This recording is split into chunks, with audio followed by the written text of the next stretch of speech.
Lesson.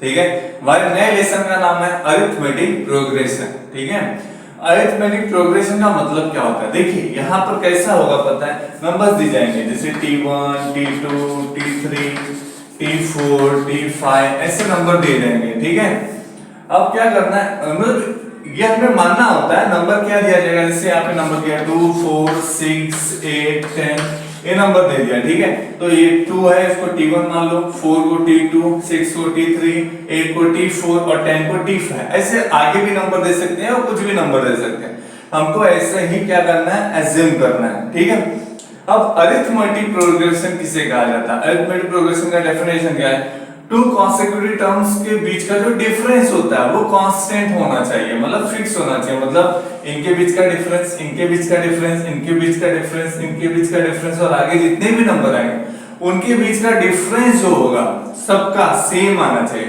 तो इसको क्या कहा जाता है, अरिथमेटिक प्रोग्रेशन। जैसे एग्जांपल में अभी अगर मैं इसको माइनस करता हूं, पहला नंबर क्या है, T1 क्या है 2, अब मुझे क्या करना है, डिफरेंस निकालना है ना, डी निकालना है ना, तो क्या करेंगे T2 माइनस T1, T2 का वैल्यू कितना है 4 और T1 का वैल्यू कितना है 2, तो देखो 2 आया, पहला भी 2 है, दूसरा भी 2 आया, तीसरा भी निकाल लेते हैं, तो T3 minus T2 is equal to T3 का वैल्यू कितना है 6 माइनस 4, तो कितना आ गया, इसका भी 2 आता है। तो ऐसे देखो 2 2 2 का डिफरेंस आ रहा है ना हर जगह पे, तो क्या हो गया यहाँ पे, सारे कॉन्सेक्यूटिव टर्म का जो डिफरेंस है वो क्या है, कांस्टेंट है, मतलब एक ही नंबर आ रहा है ना, तो कांस्टेंट है।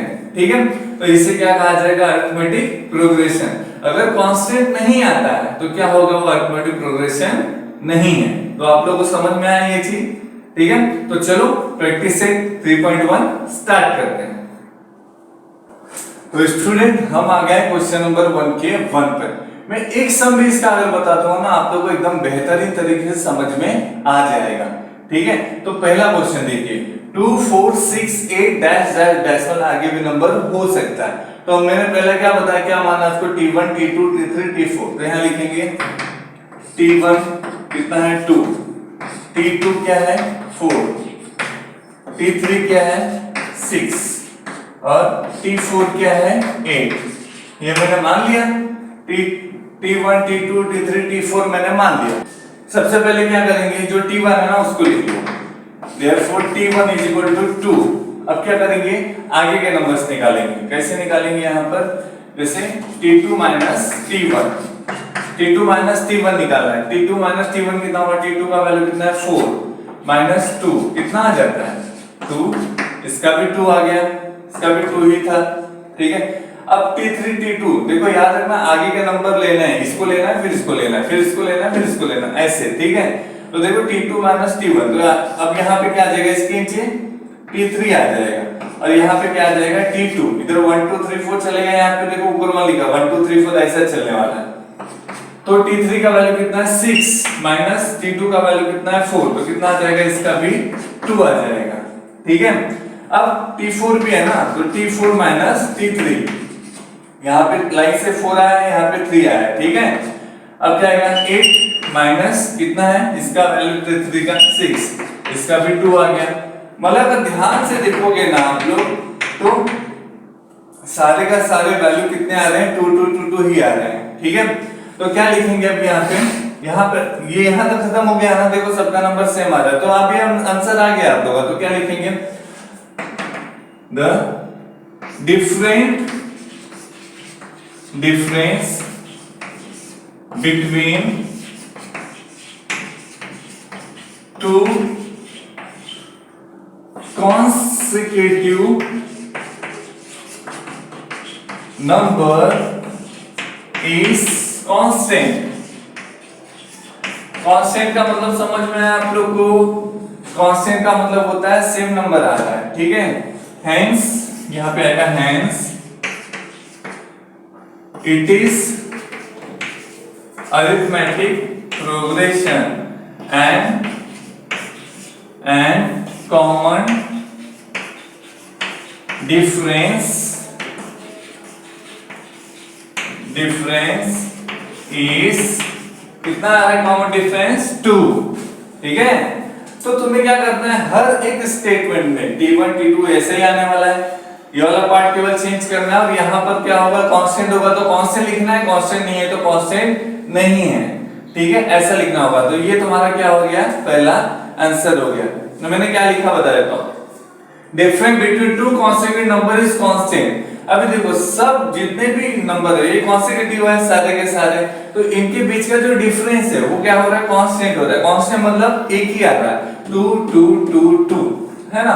और दूसरा फिर हमारा क्या आ जाएगा आंसर, जो क्वेश्चन है देखो यहाँ, find common difference in AP, AP है या नहीं है वो बताना है, तो हेंस इट इज एपी। तो ये क्या है, अरिथमेटिक प्रोग्रेशन है। और कॉमन डिफरेंस क्या है वो लिखना पड़ेगा, तो कॉमन डिफरेंस कितना है, 2 है, ठीक है। तो इसका स्क्रीनशॉट ले लो, फिर मैं सेकंड वाला बताता हूं। तो अब हम आ जाते हैं क्वेश्चन नंबर 2 के सेकंड पे। इसमें एक चीज रखना, यहाँ पे जो 7/2 लिखा गया ना, तो 2 5/2 3 7/2, वहां 7/3 लिखा है आप लोग के टेक्स्ट बुक पे, उसको ना सही कर लीजिएगा, वहां पे लिख दीजिएगा 7/2, ठीक है, तो आप लोग का आंसर प्रॉपर आएगा। तो अब इसको स्टार्ट करते हैं। तो यहाँ पर क्या आ जाएगा, T1 का वैल्यू तो पहले से दिया है, T1 का वैल्यू कितना है 2, है ना, तो सबसे पहले उसको लिख लिया। अब हम लोग सेकंड पे इसको निकालते हैं, T2 माइनस T1। अब T2 का वैल्यू कितना है 5/2 और T1 का वैल्यू कितना है 2, तो क्या आ जाएगा यहाँ पे, 2 2 जा 4, तो कैसे लिखोगे 5 माइनस 4/2, क्या आ जाएगा, 5 में से 4 गया 1, तो 1/2, ये आ गया एक आंसर, है ना। T2 माइनस T1 आ गया। अब यहाँ पे निकाल लेते हैं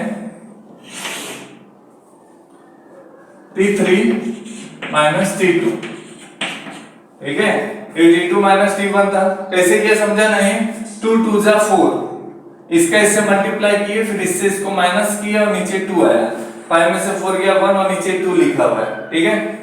यहाँ पे भी सेम ऐसे करो, T3 का वैल्यू कितना है 3 और T2 का वैल्यू कितना है 5/2, यहाँ क्या आ जाएगा, 2 3 जा 6, यहाँ आ जाएगा 6 minus 5/2।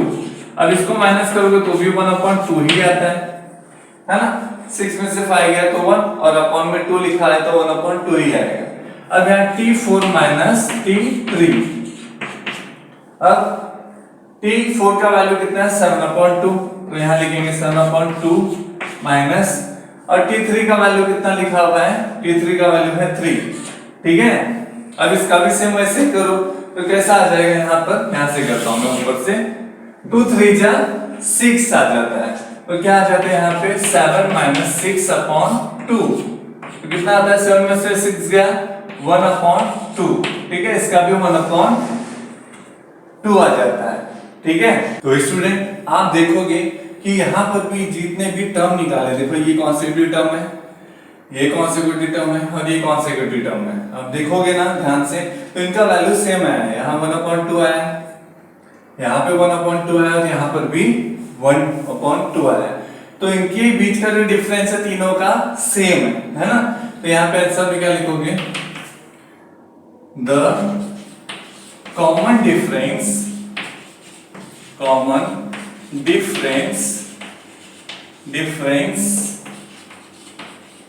of consecutive term is constant, है ना, कांस्टेंट है ना, hence it is AP, ठीक है, and common difference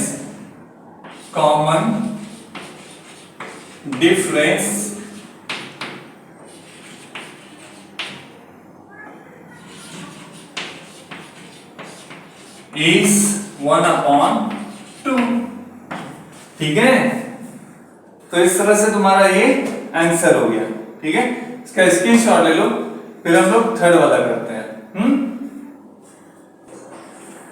तो स्टूडेंट हम आ गए थर्ड वाले सम के ऊपर। मैंने उस साइड का स्टेटमेंट रफ नहीं किया है, बस स्टेटमेंट सेम ही लिखना होता है, थोड़ा सा डिफरेंस करना है, नॉट लगा देना है और नॉट हटा देना है, बस इतना ही। वो स्टेटमेंट जैसा है वैसे रहेगा, ठीक है। वो स्टेटमेंट, दोनों स्टेटमेंट याद कर लेना, ये वाला स्टेटमेंट और ये वाला स्टेटमेंट, और ये वाले जो पार्ट है ये भी सारे सेम ही रहते हैं, ठीक है, बस तुम्हें क्या करना है, ये वैल्यूज बरोबर से पुट करने आना चाहिए, ठीक है। तो मैं लग देता हूँ, t1 का वैल्यू कितना है -10, ये लिख दिया। t2 का वैल्यू -6 है, ये लिख दिया। t3 का वैल्यू -2 है, ये लिख दिया। और यहाँ पे 2, ठीक है, मैंने सबका वैल्यू रख दिया, t1 t2 t3 t4, है ना। तो हमारा t1 क्या है -10, ठीक है। अब हमें क्या करना है, t2 माइनस t1 करना है। t2 का वैल्यू कितना है -6, ठीक है। अब यहां कौन सा साइन है, माइनस का। थोड़ा सा पीछे से लिखता हूं मैं, ठीक है, तो बरोबर आपको समझ में आ जाए। तो यहां से लिखता हूं t2 माइनस t1, ठीक है। t2 का वैल्यू कितना है -6, यहाँ माइनस है तो माइनस डाला। अब t1 का वैल्यू कितना है -10। तो एक चीज याद रखना, बताया था ना मैंने, दो साइन साथ में नहीं रहता है, तो यहाँ पे क्या करेंगे -10, यहाँ पे -10 लिखेंगे, ठीक है। अब -6 जैसा है वैसे रख दो, ठीक है। अब देखो ब्रैकेट के अंदर माइनस है, ब्रैकेट के बाहर भी माइनस है, तो मैंने बताया था ऐसे टाइम पे क्या करते हैं, प्लस आ जाता है, तो यहाँ क्या लिखेंगे +10, ठीक है। अब 10 में से 6 माइनस करो, देखो माइनस प्लस माइनस होता है, लेकिन आंसर में साइन में क्या आएगा, बड़े नंबर के साथ जो साइन होता है वही आता है। तो बड़े नंबर के साथ कौन सा साइन है, प्लस, तो कह रहे हैं कि आंसर प्लस में आना। तो 10 में से 6 माइनस करो, कितना आ जाता है 4, ठीक है। अब उस साइड आ जाते हैं t3 माइनस t2, t3 का वैल्यू कितना -2, ठीक है। अब यहाँ पे माइनस का साइन है तो माइनस आएगा, और फिर t2 का वैल्यू कितना है -6, तो भी ब्रैकेट में जाएगा, है ना, ऐसे ही आने वाला है, ठीक है। ये माइनस का साइन हटाना नहीं, ये माइनस का साइन रहेगा। t2 का वैल्यू अगर माइनस में है तो वो ब्रैकेट में रखना पड़ेगा, ठीक है, माइनस में। -2 जैसा है वैसे रख दो। अब देखो यहाँ पे भी सेम चीज आ गई, सेम सिचुएशन है, माइनस माइनस प्लस होता है, तो यहाँ जाएगा +6। अब यहाँ पे भी देखो सेम चीज है, माइनस प्लस माइनस, 6 में से 2 गया 4, इधर भी वही आने वाला है। यहाँ साइन कौन सा आएगा, प्लस का ही आएगा। क्यों प्लस का साइन आएगा, प्लस का साइन क्यों आएगा, क्योंकि बड़े नंबर के साथ क्या यहाँ पे प्लस है, ठीक है। अब t4 माइनस t3 निकाल लेते हैं। t4 का वैल्यू कितना है 2 माइनस, अब यहाँ पर t3 क्या है -2 है, तो भी ब्रैकेट में -2 लिखोगे ऐसे, ठीक है। अब देखो यहाँ पे 2 2 जैसा है वैसे लिखना पड़ेगा। अब देखो यहाँ पे ब्रैकेट के अंदर एक बाहर, ब्रैकेट के बाहर माइनस है, ब्रैकेट के अंदर माइनस है, तो प्लस हो जाएगा, तो यहाँ आएगा +2। इसका भी आंसर कितना आ गया 4 आ गया, ठीक है। अब देखो ध्यान से देखोगे तीनों का आंसर 4 आ रहा है, इसका 4, इसका 4, इसका उसका भी 4 आ गया, है ना। तो देखो ये तो सेम स्टेटमेंट है, common difference of consecutive term is constant, constant ही है ना, 4 4 ही आ रहा है ना, 4 4 4, तो है सिटीज या एपी, तो कांस्टेंट डिफरेंस सेम है, कांस्टेंट है मतलब सेम है, तो ये एपी हो गया। और कॉमन डिफरेंस कितने का इन लोगों के सबका 4 का, यहाँ पे 4 डाल दो, समझा कितना इजी है। इसलिए मैंने बोला वो स्टेटमेंट में रफ नहीं करूंगा, तो आप लोग केवल वो स्टेटमेंट याद रखना है और इस तरह से आंसर आ जाएगा, ठीक है। इसका स्क्रीनशॉट ले लो, फिर हम लोग 4th वाला करते हैं। अभी आ गए हम लोग 4th वाले सम में, ये क्वेश्चन नंबर 2 का 4, मैंने वापस से वो रफ नहीं किया है क्योंकि वो चीज तो हमको चाहिए ही, लिखना ही है, ठीक है, तो इसीलिए उसको रफ नहीं किया और सारी चीज वैसे की वैसे लिखी हुई है। यहाँ पे t1 का वैल्यू क्या है 0.3, t2 का वैल्यू 0.33, ठीक है। तो थोड़ा सा मैं और दूर दूर लिख लेता हूँ, है ना, तो आप कैसा हो रहा है, थोड़ा सा उसे खिचकिच हो जा रहा है ना। इसको मैं थोड़ा सा लिख लेता हूँ अच्छे से, t1 0.3, t2 0.33, t3, इसमें t3 तक ही दिया हुआ है, तो हम लोग t3 तक ही लिखेंगे, ठीक है। तो यहाँ पे t3 तक ही दिया हुआ है, तो अच्छा है ना, ये वाला पार्ट नहीं आएगा, ठीक है। तो ये वाले पार्ट को मैं थोड़ी देर के लिए रफ कर रहा था। यहाँ पे क्या कर दूंगा मैं, थोड़ा सा वो माइनस करके दिखाऊंगा आप लोगों को, ठीक है। और t1 का वैल्यू कितना 0.3, ठीक है, t1 का वैल्यू क्या है 0.3, t2 माइनस t1 है, t2 का वैल्यू कितना है 0.33 माइनस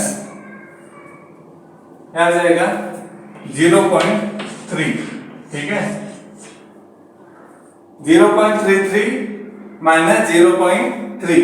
अब यहाँ थोड़ा माइनस कर लेता हूँ, आप लोग को माइनस दिखा देता हूँ, 0.33 इसको माइनस करना है, तो कैसे माइनस करो, यहाँ याद रखना पॉइंट के बाद का नंबर क्या है, तो पॉइंट 0, पॉइंट के नीचे पॉइंट आना चाहिए, 3 0 डाल देना इसके नीचे, माइनस करो, 3 में से 0 गया तो 3 ही आने वाला है, 3 में से 3 गया 0 और यहाँ पे भी 0, ठीक है, तो 0.03 आता है, ठीक है, तो यहाँ पे क्या लिख देंगे आंसर में 0.03, इसका आंसर क्या हो गया 0.03, ठीक है। अब यहाँ पे कर लेते हैं, यहाँ पर भी करना पड़ेगा वैसे ही क्योंकि थोड़ा बड़ा दिख रहा है, T3 माइनस T2 लिखना पड़ेगा, तो 0.333 माइनस 0.33, ठीक है, मतलब 0.333 माइनस 0.33, इसको भी नीचे सॉल्व करके देख लेते हैं, तो 0.333 और पॉइंट के नीचे पॉइंट रखो, तो पॉइंट के नीचे पॉइंट रख लिया मैंने, पॉइंट के पहले 0 तो 0, पॉइंट के बाद 2 3 है, तो यहाँ पे 3 डाल के यहाँ पे 0 डाल दो, 3 में से 0 गया 3 आने वाला, 3 में से 3 गया 0, 3 में से 3 गया 0, यहाँ पे भी 0, क्या आ रहा है 0.003 आ रहा है, ठीक है, तो यहाँ पे कर देंगे 0.003, ठीक है, यह है इसका आंसर। कॉमन डिफरेंस दिख रहा है इसमें, देखो यहाँ 0.03 है और यहाँ पे 0.003 है, कॉमन डिफरेंस नहीं है, तो यहाँ पे लिख देंगे इज नॉट कांस्टेंट, ठीक है, मैंने क्या किया, the common difference of concept term is not constant, hence it is, जहां पे एपी लिखा हुआ है वहां पे क्या लिखेंगे, hence it is not AP, not AP, ठीक है, और ये वाला पार्ट यहां से हट जाएगा। कॉमन डिफरेंस कैसे होगा, जब एपी ही नहीं है तो कॉमन डिफरेंस होगा क्या, नहीं होगा ना, तो ये तुम्हारा क्या हो गया, आंसर हो गया, ठीक है, फोर्थ वाला। समझे वाला पार्ट 0.3 0.33 0.333, ठीक है, तो ये T1 T2 T3 और फिर T2 में से T1 माइनस किया तो कितना है 0.03 है, मैंने माइनस करके दिखाया आप लोगों को, T3 माइनस T2 किया तो 0.003 है, ये भी मैंने करके दिखाया। अब कहाँ है सेम, ये दोनों सेम लग रहा है आप लोगों को, नहीं ना, सेम नहीं है, तो मतलब क्या है, ये अरिथमेटिक प्रोग्रेशन नहीं है, ठीक है, तो ये इसका स्क्रीनशॉट ले लो, फिर हम लोग फिफ्थ वाला सम करते हैं। अब आ जाते हैं फिफ्थ वाले सम पे, ये भी बहुत इजी है, वैसे ही सेम करना है। तो T1 का वैल्यू क्या है, यहाँ पे T1 का वैल्यू है 0, T2 का वैल्यू कितना है -4, T3 का वैल्यू कितना है -8 और T4 का वैल्यू कितना है -12, ठीक है, चारों लिख लिया मैंने टर्म। अब क्या आ जाएगा, T1 इज इक्वल टू क्या है 0, तो पहले वो लिख लो, हैं, देयरफॉर उसके बाद क्या आता है T2 T1 आता है, तो T2 T1, T2 का वैल्यू कितना है, यहाँ पे T2 का वैल्यू है -4, तो -4, ठीक है, और उसके बाद T1 की वैल्यू कितनी है 0, ओ सॉरी यहाँ साइन कौन सा है, माइनस का है ना, तो -0। अब एक चीज मुझे बताओ, -4 और -0, अगर मैं इसको सॉल्व करता हूँ, -4 और -0 -4 ही आने वाला है, ठीक है, तो -4 इसका आंसर आ जाएगा। अब सेकंड वाला करते हैं, T3 T2, T3 का वैल्यू कितना है -8 है, ठीक है, अब यहाँ साइन कौन सा है, यहाँ साइन कौन सा है, माइनस का है। अब T2 है, यहाँ T2 है, T2 का वैल्यू कितना है -4 है, तो ब्रैकेट में लिखना पड़ेगा ना -4, तो ऐसे लिखेंगे -4, ठीक है। अब आगे क्या हो जाता है, -8 तो जैसा है वैसे ही आएगा, ठीक है, देखिए ये माइनस और माइनस क्या हो जाता है, प्लस हो जाता है, तो आ जाएगा +4। अब मुझे बताओ यहाँ पर -8 में से अगर मैं 4 माइनस करता हूँ तो कितना आएगा, बड़े नंबर के साथ माइनस है, तो -8 में से 4 माइनस किया तो कितना आ जाएगा, -4 आ जाएगा। एक्चुअल में देखो माइनस प्लस माइनस होता है, लेकिन साइन कौन सा आता है, बड़े नंबर के साथ जो साइन होता है, यहाँ बड़े नंबर के साथ कौन सा साइन है, यहाँ बड़े नंबर के साथ माइनस है, ठीक है, तो -4 समझा कैसे आया।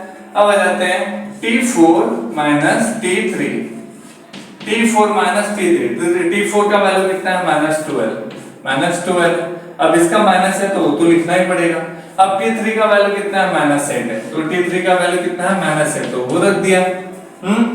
अब -12 जैसा था वैसे ही रखा हुआ है। अब ये देखो इधर माइनस है, अंदर भी माइनस है और बाहर भी माइनस है, ठीक है, तो यहाँ क्या आ जाएगा +8 आ जाएगा, क्योंकि देखो मैंने बताया है ना ब्रैकेट के अंदर माइनस है ब्रैकेट के बाहर माइनस है तो प्लस हो जाता है। अब इन दोनों को माइनस करो, 12 में से 8 जाएगा तो कितना आएगा 4 आएगा, लेकिन साइन कौन सा आएगा माइनस का आएगा। क्यों माइनस का साइन आएगा, क्योंकि बड़े नंबर के साथ माइनस है, तो यहाँ पे क्या आ जाएगा -4।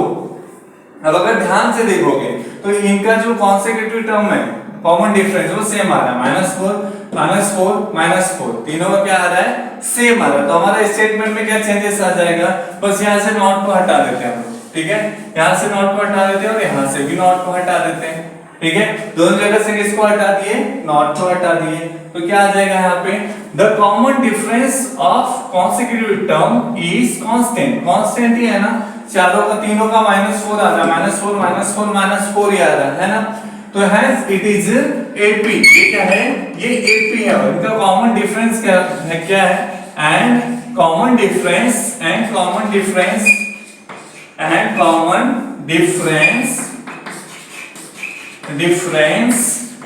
इज क्या है -4, ठीक है, और कॉमन डिफरेंस कितना है इन लोग का -4 है, ठीक है, तो देखो कितना इजी सम था, है ना, इजी था ना।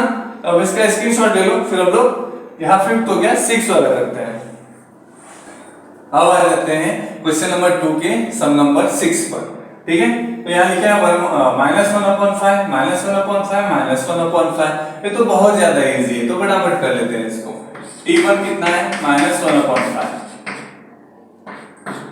T2 कितना है -1/5, T3 कितना है -1/5, ठीक है, तीनों भी दिया हुआ है हम लोग को सेम चीज। यहाँ T1 तो हम लोग को पता ही है, तो T1 में लिखूंगा नहीं, डायरेक्ट T2 से स्टार्ट करता हूँ, T2 - T1, T2 का वैल्यू कितना है -1/5, ठीक है। अब यहाँ साइन कौन सा माइनस का, तो माइनस का साइन डालना पड़ेगा, ठीक है। अब T1 कितना माइनस, ये भी डालना पड़ेगा 1/5, ठीक है। अब क्या आ जाएगा 1/5 जैसे लिखा है वैसे लिखो -1/5। अब देखो यहाँ पे ये माइनस है ये माइनस है, तो क्या हो जाएगा, मैं बार बार बता रहा हूँ, क्या हो जाएगा प्लस हो जाएगा 1/5। अब ध्यान से देखना, ये -1/5 ये +1/5 है, तो माइनस प्लस क्या होता है माइनस से होता है, तो आंसर क्या आ जाएगा वहां पे डायरेक्ट 0, ठीक है। ये दोनों क्या हो जाएंगे कैंसिल हो जाएंगे, ये दोनों क्या हो जाएंगे कैंसिल, -1/5 +1/5, ठीक है। तो अभी इधर आ जाते हैं नेक्स्ट वाले पर, आते हैं T3 - T2। अब T3 का वैल्यू भी यही है सेम, और T2 का वैल्यू भी सेम है। अभी तो आप लोग भी कर सकते हो, कितना इजी है ना, सेम चीज तो लिखनी है आगे, तो -1/5 यहाँ पे आ जाएगा प्लस, देखो माइनस माइनस क्या हो गया प्लस आ गया, यहाँ पे आ गया 1/5 इज इक्वल टू ये भी कट हो जाएगा, है ना, -1/5 प्लस 1/5, माइनस प्लस माइनस होता है, दोनों सेम नंबर है, तो क्या हो जाएगा 0। अब देखोगे तो इनका अब आगे तो दिया नहीं है, तो इनका जो कॉन्सेक्यूटिव टर्म का कॉमन डिफरेंस है वो 0 0 ही आ रहा है, मतलब ये भी क्या है ये भी AP है, क्योंकि इनका कॉमन डिफरेंस क्या है 0 ही आया है, ठीक है। तो यहाँ पर जो लिखा हुआ ये सेम आ जाएगा स्टेटमेंट, बस यहाँ पे क्या लिखना पड़ेगा इज 0, कॉमन डिफरेंस क्या आ जाएगा 0। मैंने क्या लिखा है the common difference of consecutive term is constant, constant ही है ना, क्योंकि देखो इसका भी 0 आया है T2 - T1 का, और इसका भी 0 आया T3 - T2 का, ठीक है, दोनों का भी क्या आ रहा है 0 ही आ रहा है ना, तो सेम आ गया ना, कांस्टेंट है ना, सेम कांस्टेंट मतलब स्थिर है, सेम ही चीज रिपीट होगी बार बार, उसको कांस्टेंट कहते हैं, ठीक है। तो कांस्टेंट आ रहा है, जिसकी वजह से क्या होगा, अगर कांस्टेंट आता तो मैंने डेफिनेशन बताया आप लोगों को, अगर किसी भी कॉन्सेक्यूटिव टर्म का जो कॉमन डिफरेंस होता है वो अगर कांस्टेंट है तो वो अरिथमेटिक प्रोग्रेशन होता है, तो यहाँ पर अरिथमेटिक प्रोग्रेशन हो गया, ठीक है। तो इसका स्क्रीनशॉट ले लो, नंबर 7 वाला करते हैं। अब आ जाते हैं सम नंबर 7 पे। सम नंबर 7 को अगर ध्यान से देखोगे ना तो इसमें क्या लिखा हुआ है 3 3 + √2 3 + 2√2 3 + 3√2, तो इसको सॉल्व कर लेते हैं। पहले T1 लिखते हैं, T1 कितना है यहाँ पे 3, T2 क्या लिखा हुआ है 3 + √2, ठीक है। T3 क्या लिखा हुआ है 3 प्लस 2√2। T4 क्या लिखा हुआ है 3 प्लस 3√2। ठीक है, तो हम लोग ने चारों लिख दिया यहाँ पे T1 T2 T3 T4 चारों लिख दिया। अब आ जाते हैं पहले कॉलम, पहले क्या निकालना है T2 माइनस T1, यही निकालते हैं ना सबसे पहले। T2 का वैल्यू क्या है 3 प्लस √2 है, ये क्या है T2 का वैल्यू है, माइनस का साइन है तो माइनस डाल दो। T1 का वैल्यू कितना है 3। अब ध्यान से देखोगे ना तो ये -3 है ये +3 है, ठीक है, ये दोनों क्या हो जाएंगे कैंसिल हो जाएंगे, बच क्या रहा है यहाँ पे √2। ये पहला आंसर आ गया तुम्हारा, ठीक है। अब क्या लिखेंगे T3 माइनस T2। अब T3 का वैल्यू कितना है 3 प्लस 2√2, माइनस है तो माइनस। T2 का वैल्यू कितना है 3 प्लस √2, ठीक है, 3 प्लस √2। अब यहाँ पे क्या हो जाएगा, अब ध्यान देना ये माइनस है तो इसको ऐसा ब्रैकेट में डालना पड़ेगा हम लोगों को, क्या करना पड़ेगा ब्रैकेट में डालना पड़ेगा, तो आ जाएगा 3 प्लस 2√2 माइनस, अब ब्रैकेट के अंदर का माइनस चेंज हो जाएगा, ये क्या हो जाएगा माइनस प्लस, प्लस है तो माइनस हो जाएगा, तो आएगा 3 माइनस √2। अब क्या कैंसिल हो रहा है, ये भी कैंसिल हो जा रहा है और ये भी कैंसिल हो जा रहा है, ठीक है। अब ध्यान दोगे यहाँ पे तो ये 3 कैंसिल हो गया है ना, ये √2 के साथ ये √2 कैंसिल हो गया, लेकिन यहाँ पे 2√2 है, मतलब √2 कितने टाइम है 2 टाइम है, याद रखना √2 कितने टाइम है 2 टाइम है, तो एक √2 कैंसिल हो गया तो एक √2 यहाँ पे क्या हो रहा है बच रहा है, ठीक है, समझ में आया। ये 2√2 है, याद रखना 2√2 मतलब यहाँ पे 2√2 है, √2 दो बार है, ठीक है, तो एक तो इसके साथ कैंसिल हो गया और एक बचा हुआ है तो वहां पे वो लिख दिया, ठीक है। अब यहाँ पे आता है T4 माइनस T3, अब इसका भी सेम वैसे आने वाला है 3 प्लस 3√2, याद रखना यहाँ पे 3√2 का मतलब क्या हो गया √2 3 बार है, √2 ऐसे 3 बार है, ठीक है। अब आगे माइनस, ये ब्रैकेट में रखना पड़ेगा 3 प्लस 2√2, ये ब्रैकेट में रखना पड़ेगा, ठीक है। अब यहाँ पे 3 प्लस 3√2 जैसा है वैसे लिख दो, अब माइनस है ब्रैकेट में, तुमको पता है ब्रैकेट के बाहर माइनस है तो ब्रैकेट के अंदर का साइन चेंज हो जाएगा जब ब्रैकेट खोलोगे, तो ब्रैकेट को खोल देते हैं, यहाँ पे क्या आ जाएगा 2√2 आ गया।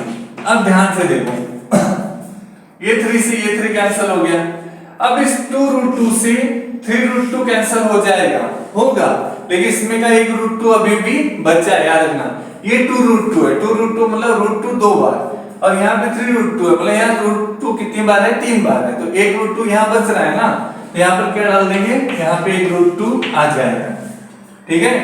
तो इस तरह से क्या हो गया तुम्हारा ये सम नंबर 7 सॉल्व हो गया। अब देखोगे तो यहाँ कॉमन डिफरेंस देखो √2 कॉमन डिफरेंस √2 ही आ रहा है, मतलब कांस्टेंट है, मतलब यहाँ पे जो पहला स्टेटमेंट उसमें पहले स्टेटमेंट में कोई भी चेंज करने की जरूरत नहीं है, तो पहला स्टेटमेंट क्या है the common difference of consecutive term is constant, constant ही है ना √2, ठीक है। अब hence it is AP, constant है तो AP होगा। अब नीचे कॉमन डिफरेंस क्या है यहाँ पे √2 है, देखा कॉमन डिफरेंस क्या लिख दोगे √2, ठीक है, सिंपल है ना, कंफ्यूज नहीं होना, याद रखना यहाँ 2√2 है, यहाँ पे √2 है, एक √2 है, तो 2√2 में से एक √2 अगर निकाल दूंगा तो एक √2 बचेगा ना, तो यहाँ पर वही लिखा, यहाँ पे 3√2 है, यहाँ पे 2√2 है, 3√2 है मतलब √2 कितने टाइम है 3 टाइम, 3 बार है, और यहाँ पे 2√2, यहाँ पे √2 कितने बार है 2 बार है, तो 3 में से अगर 2 √2 निकाल दूंगा मैं तो एक √2 बचेगा ना, तो यहाँ पे √2 लिखा हुआ है, ठीक है। तो आगे का स्टेटमेंट सेम वैसा ही है, बस वहां पे कॉमन डिफरेंस कितना है √2 का है वो लिख दिया, ठीक है। इसका स्क्रीनशॉट ले लो, फिर हम लोग क्वेश्चन नंबर 1 का 8 करते हैं। तो स्टूडेंट हम लोग आ गए सम नंबर 8 पर, ये बहुत ज्यादा इजी है तो बहुत ही सिंधी है, मतलब सिंपल है ना, तो आ जाते हैं T1 T2 लिख लेते हैं। T1 127, T2 132, T3 137, ठीक है, तीनों लिख लिया यहाँ पर। अब फटाफट फार्मूला रख लेते हैं T2 minus T1, T2 minus T1 और T2 में से T1 माइनस करना है, तो 132 माइनस 127, तो 132 में से 127 माइनस करोगे तो कितना आएगा 5 आ जाएगा, आएगा 5। ठीक है, अब आ जाएगा T3 minus T2, T3 minus T2, तो T3 का वैल्यू कितना है 137 माइनस 132, 137 में से 132 गया तो कितना आ जाएगा, इधर भी 5 आ जाता है। अब देखोगे तो कॉन्सेक्यूटिव टर्म तो सेम आ गए, कॉमन डिफरेंस दोनों का सेम ही है, T2 माइनस T1 का भी और T3 माइनस T2 का भी, है ना, और आंसर में कोई फर्क नहीं पड़ने वाला वहां पर। The common difference of consecutive term is constant, constant ही है ना, इधर भी 5 इधर भी 5, है ना।